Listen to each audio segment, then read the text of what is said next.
नमस्कार, स्वागत है आपका 2 बजे के इस बुलेटिन में। मैं हूं आपके साथ आशा झा और बड़ी खबर के साथ इस बुलेटिन की शुरुआत दिल्ली पुलिस के special commissioner law and order Dipendra Pathak का बड़ा बयान सामने आया है।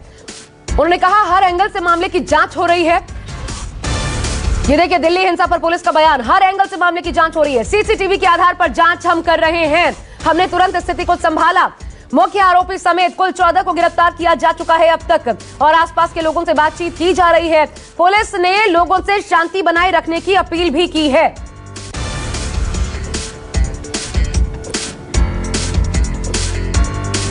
तो दिल्ली हिंसा पर पुलिस का बड़ा बयान आपको बता रहे हैं। 14 आरोपियों को अब तक गिरफ्तार किया गया। इस बीच देखिए हर एंगल से मामले की जांच हो रही है। तमाम सीसीटीवी फुटेज जो उस पूरी एरिया में सी ब्लॉक से लेकर के जी ब्लॉक तक जितने भी सीसीटीवी फुटेज लगे हुए हैं उनको खंगालने का काम जारी है। इसके आधार पर कार्रवाई की जा रही है। वो आरोपी जो कि गिरफ्तार किए गए, ये देखिए जब उनको ये पुलिस की गाड़ी लेकर पहुंची तब की तस्वीरें भी हम आपको दिखा रहे हैं। इन्वेस्टिगेशन का विषय, इन्वेस्टिगेशन के बाद ही इस पर हम कोई मुकम्मल तरीके से हम कोई बात कह पाएंगे। पुलिस की मौजूदगी में ये सब हो जाता है, क्या पुलिस की तादाद कम थी या आखिर हुआ कैसे? देखिए, सबसे पहले जब शोभा यात्रा हो रही थी और जो वर्बल फिजिकल ऑल्टरकेशन और दंगा की स्थिति जब पैदा हुई है, चूंकि पुलिस साथ में थी इसीलिए जो हमारे पुलिसकर्मी थे इन्होंने ह्यूमन वॉल बनाकर दोनों ग्रुप को बिल्कुल अलग कर घंटों कंटेन करके रखा है। अश्रु गैस के गोले छोड़े हैं। वही कारण है कि आप देख रहे हैं कि जो पुलिसकर्मी 7-8 पुलिसकर्मी घायल हुए हैं और जो सिटीजन्स हैं, सिटीजन्स में से एक घायल हुआ है। ये तो पुलिस की जो त्वरित कार्रवाई है और जो इमीडिएट एक्शन है और प्रोफेशनल एक्शन है उसके कारण सिचुएशन को हम इफेक्टिव तरीके से मिनिमम पॉसिबल टाइम में हमने कंटेन किया है और लोगों के जान माल की रक्षा की है। एफआईआर की गई है इसमें या एक ही अभी ज्यादा है? एक एफआईआर इंजर्ड टोटल 7-8 पुलिसकर्मी हैं, एक सिविलियन है, बाकी और भी आकलन कर रहे हैं। ठीक है, थैंक यू।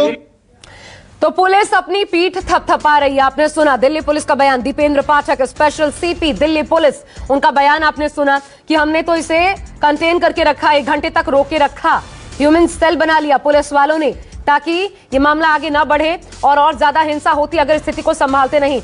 हालांकि वो ये बताना भूल गए कि जब आपको पहले से इसकी आशंका थी, अलर्ट था, तो हो गया वो भी अपने आप एक विफलता ही है।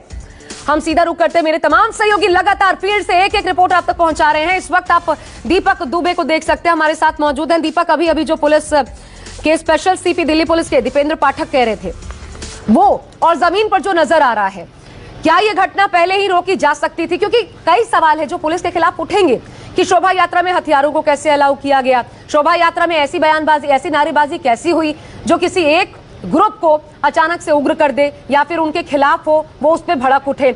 और अगर ये सब हो रहा था तो रोककर समझाने की कोशिश क्यों नहीं की गई? ये तमाम सवाल हैं। अपनी पीठ थपथपाने के बजाय इनका जवाब भी देना बनता है पुलिस को।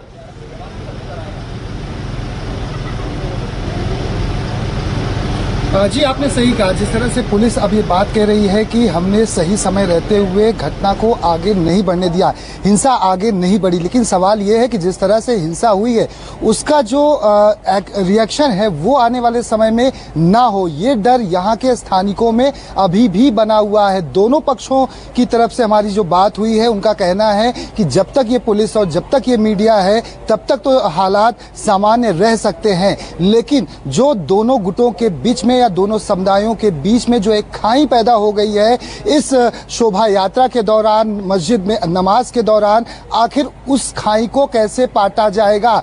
पुलिस को जब ये पता था कि अगर रामनवमी की मैं बात करना चाहूंगा, पूरे देश भर के कई सारे शहरों या हिस्सों में इस तरह की कई सारी वारदातें सामने आई थी, तो ऐसे में खुफिया एजेंसियों को अलर्ट पहले से रहता है कि अगर शोभा यात्रा इस हालात में निकल रही है कि जहां पर देश में माहौल गड़बड़ है, और राजधानी दिल्ली की बात की जाए, यहां पर साल 2020 में जिस तरह के दंगे हुए थे, यहां पर इसी जो सी ब्लॉक की बात की जा रही है, यहीं से कई सारे सीए एनआरसी के प्रोटेस्ट में 6 बसों में 300 से ज्यादा लोग गए थे। दिल्ली के दंगों के दौरान चार्जशीट में यहाँ के कुछ उपद्रवी लोगों का जिक्र भी है। तो ऐसे में जब देश में हालात सामान्य नहीं है, जहां पर एक समुदाय दूसरे समुदाय को हीन भावना से देख रहा है, तो ऐसे में पुलिस व्यवस्था कड़ी होनी चाहिए थी। क्योंकि तस्वीरों में आप देखें, जितनी तस्वीरें उस घटना की सामने आई है हिंसा की, उसमें पुलिसकर्मी काफी कम संख्या में हैं। दोनों पक्षों की तरफ से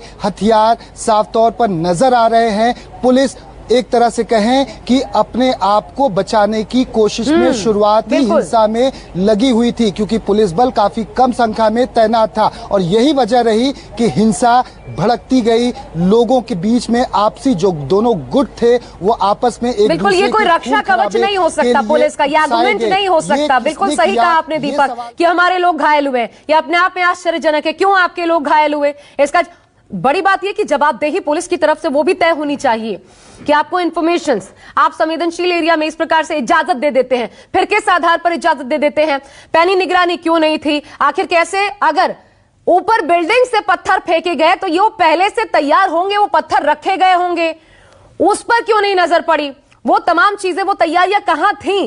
पीठ थपथपाने के बजाय इन तमाम सवालों पर भी पुलिस को जवाब देना होगा। दीपक बने रहिएगा। नमस्कार, मैं हूं मानक गुप्ता। अगर आपको हमारा ये वीडियो पसंद आया हो तो इसे लाइक और शेयर जरूर करें और हां, हमें सब्सक्राइब और फॉलो करना ना भूलें ताकि आप देश और दुनिया की कोई खबर मिस ना करें। तो जुड़े रहिए हमारे साथ और देखते रहिए न्यूज़ 24।